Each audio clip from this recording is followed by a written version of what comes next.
এই বিষয়গুলো একদম তৃণমূল পর্যায়ে, তাই না? এই কাজগুলো কিন্তু শুরু করেছেন। আর প্রথমবার এসে প্রথম ক্যাবিনেট মিটিংয়ে তিনি 10,000 টাকা পর্যন্ত কৃষি ঋণ সুদ সহ মাফ করে দিয়েছেন, মনে আছে আপনাদের? তো এইগুলো কিন্তু সাধারণ মানুষের জন্য উপকারের কাজ। ফ্যামিলি কার্ড শুরু করেছেন পরীক্ষামূলকভাবে, এবং এই বছরেই তিনি 41 লক্ষ পরিবারকে ফ্যামিলি কার্ড দেবেন বিভিন্ন আপনার দেশের সারা দেশে, আস্তে আস্তে সারা দেশেই এটা চলে যাবে। এখানে আমাদের প্রস্তাব আছে এখানে যেন জনপ্রতিনিধিদের সম্পৃক্ত করা হয় এই নির্ধারণ করার ক্ষেত্রে, অর্থাৎ চেয়ারম্যান মেম্বারকে যেন সম্পৃক্ত করা যায়, এটা করতে হবে। আমরা সেই কাজটাও করছি, এবং প্রতিটি উন্নয়নের ক্ষেত্রে আপনাদেরকে সম্পৃক্ত করা, জনপ্রতিনিধি সম্পৃক্ত করা, এটা খুব বেশি প্রয়োজন বলে আমি মনে করি। তা নাহলে শক্তিশালী হয় না। শুধু সরকারি কর্মচারী কর্মকর্তা দিয়ে ওই ইউনো সাহেব সব করবে, তাহলে আপনার স্থানীয় সরকার শক্তিশালী হবে না। এটা হচ্ছে বাস্তব কথা। অর্থাৎ স্থানীয় সরকার যার প্রতিনিধি, চেয়ারম্যান মেম্বার, তাদেরকে কিন্তু আপনার শক্তিশালী করতে হবে, যেটা আপনাকে বলেছেন ক্ষমতায়ন করতে হবে। সেই ক্ষমতায়নটা হচ্ছে আপনাদেরকে শক্তিশালী করা, আপনাদের ক্ষমতা বৃদ্ধি করা।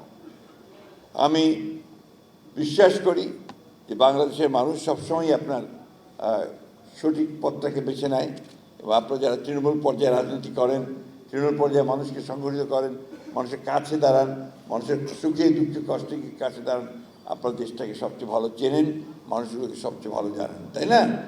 তো আমাদের একদিকে যেমন আপনার আমাদের মহিলাদেরকে ক্ষমতায়ন করতে হবে, অন্যদিকে শিক্ষা ব্যবস্থাটাকে আমাদেরকে এগিয়ে নিতে হবে। এই শিক্ষা ব্যবস্থাটাকে আগাতে না পারলে আমরা সামনে এগোতে পারবো না। আমাদের স্বাস্থ্য ব্যবস্থাকেও কিন্তু এই স্থানীয় সরকারের কাছে আনা দরকার, যাতে করে তারা তাদের ভূমিকা রাখতে পারেন, মানুষের স্বাস্থ্যের সেবার জন্য উন্নতি হয়, সেই ব্যবস্থা আমাদেরকে দেখতে হবে। আমাদের সমস্যা অনেক, একটা প্রায় 20 কোটি দেশের মানুষ, আমাদের সম্পদ অনেক সীমিত, এর মধ্যে যে সমস্ত কাজ রাতারাতি হয়ে যাবে সে কথাটাও মনে করার কোনো কারণ নেই। আরেকটা কথা আপনাদেরকে আমি জোর দিয়ে বলতে চাই, সব সময় বলি, আমাদের মধ্যে কিন্তু একটা নতুন একটা বিভাজনের রাজনীতি করার চেষ্টা করা হচ্ছে, ধর্মের নাম নিয়ে আমাদেরকে বিভক্ত করার চেষ্টা করা হচ্ছে। এটাও আমাদের জন্য সঠিক নয়। আমরা ইসলাম ধর্মে বিশ্বাস করি, আমরা সবচেয়ে সংখ্যাগরিষ্ঠ, কিন্তু আমাদের ধর্মে পরিষ্কার করে বলা আছে যে অন্য ধর্মকেও যেন আমরা খাটো করে না দেখি, তাই না? এবং একটা ধর্মকে, আমাদের ধর্মকে যেন শুধুমাত্র আমরা সব সময় সামনে না নিয়ে অন্যান্যদেরকেও যেন আমরা সেই একইভাবে আমরা যেন ট্রিট করার চেষ্টা করি। ধর্ম যার যার, রাষ্ট্র হচ্ছে সবার, ঠিক তো নাকি? আপনি যখন চেয়ারম্যান হন, আপনি হিন্দু ভাইদের দুর্গা পূজায় যান না, তাদের পূজায় যান না, আর তারা আপনাদের ঈদে পার্বণে আসেন, আপনাদের কাছে আসে, তো সবাই আসে। একসাথেই আমরা এখানে বেড়ে উঠেছি, একসাথেই আমরা থাকি।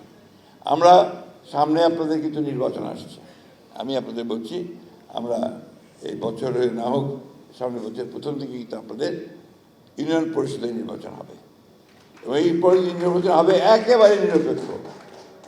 এখানে কোনো বিএনপি বলে বা জামাত ইসলাম বলে কোনো সুবিধা কেউ পাবে না, অর্থাৎ নিরপেক্ষ নির্বাচন হবে। আপনাদেরকে জনগণের ভালোবাসা নিয়েই আপনাদেরকে কিন্তু নির্বাচিত হতে হবে। চেয়ারম্যান বলেন, মেম্বার বলেন, তারা জনগণের ভালোবাসা নিয়ে নির্বাচিত হবে। যারা মহিলা এমপি সদস্য হন, তাদেরকে সেইভাবে নির্বাচিত হতে হবে। অর্থাৎ সত্যিকার অর্থেই গণতন্ত্রের মূল ভিত্তি যেটা, যে একটা অবাধ, সুষ্ঠু, নিরপেক্ষ নির্বাচন হবে, সেই নির্বাচনে আপনারা নির্বাচিত হয়ে আসবে। এই নির্বাচনটা হয়ে গেলে আমার একটা প্রস্তাব আছে, আপনারা সবাই যখন নির্বাচিত হবে যাবেন, তখন আপনারা একটা জাতীয় সংগঠন তৈরি করবেন, আপনাদের মেম্বার চেম্বারদের, অর্থাৎ আপনার স্থানীয় সরকারের একটা জাতীয় সংগঠন। সেই সংগঠনে কনভেনশন করবেন, সেই কনভেনশনে আপনার প্রধানমন্ত্রীকে দাওয়াত করে নিয়ে আসবেন। সেখানে প্রধানমন্ত্রী অবশ্যই আসবেন আমাদের। আপনারা সঠিকভাবে যদি পথ চলেন, সংগঠনটাকে তৈরি করেন, সবাইকে নিয়ে যদি কাজ করেন, তাহলে দেখবেন যে আপনারা ভালো করতে পারবেন। আমার সঙ্গে আলাপ হয়েছে, আমি ওদেরকে পরামর্শ দিয়েছি যে প্রত্যেকটা বিভাগের প্রতিনিধিত্ব নিয়ে আপনাদের যে একটা অ্যাডহক কমিটি করবেন, সেই অ্যাডহক কমিটিটা যেন আপনারা তৈরি করেন, আমি বলবো না, এটা আপনারা তৈরি করবেন, তাহলে আপনাদের শক্তিশালী হবে সংগঠন। কাউকে বাদ দিয়ে নয়, যারা শক্তিশালী, তাদের জাতীয়তাবাদে বিশ্বাস করে, বাংলাদেশের স্বাধীনতা সহমতে বিশ্বাস করে, তাদেরকে নিয়েই আপনারা এই সংগঠন তৈরি করবেন। আমি আপনারা আমাকে আজকে এখানে কথা বলার সুযোগ দিয়েছেন, সেজন্য আমি আপনাদেরকে আন্তরিক ধন্যবাদ এবং কৃতজ্ঞতা জানাচ্ছি। ইনশাআল্লাহ আমরা আপনাদের ট্রাস্টের কথা বলেছেন, ফান্ডের কথা বলেছেন, আমরা চেষ্টা করব যাতে করে আপনাদের এইগুলো সঠিকভাবে আপনারা ব্যবহার করতে পারেন, সে ব্যবস্থাটা আমরা অবশ্যই করব। আমরা লোকাল গভর্নমেন্টের থেকে আপনাদের এইটুকু নিশ্চয়তা দিচ্ছি যে আমরা সঠিক পথে, ন্যায়ের পথে এবং আপনাদের উন্নয়নের জন্য আমরা কাজ করে যাব। আপনাদের সকলকে অনেক ধন্যবাদ।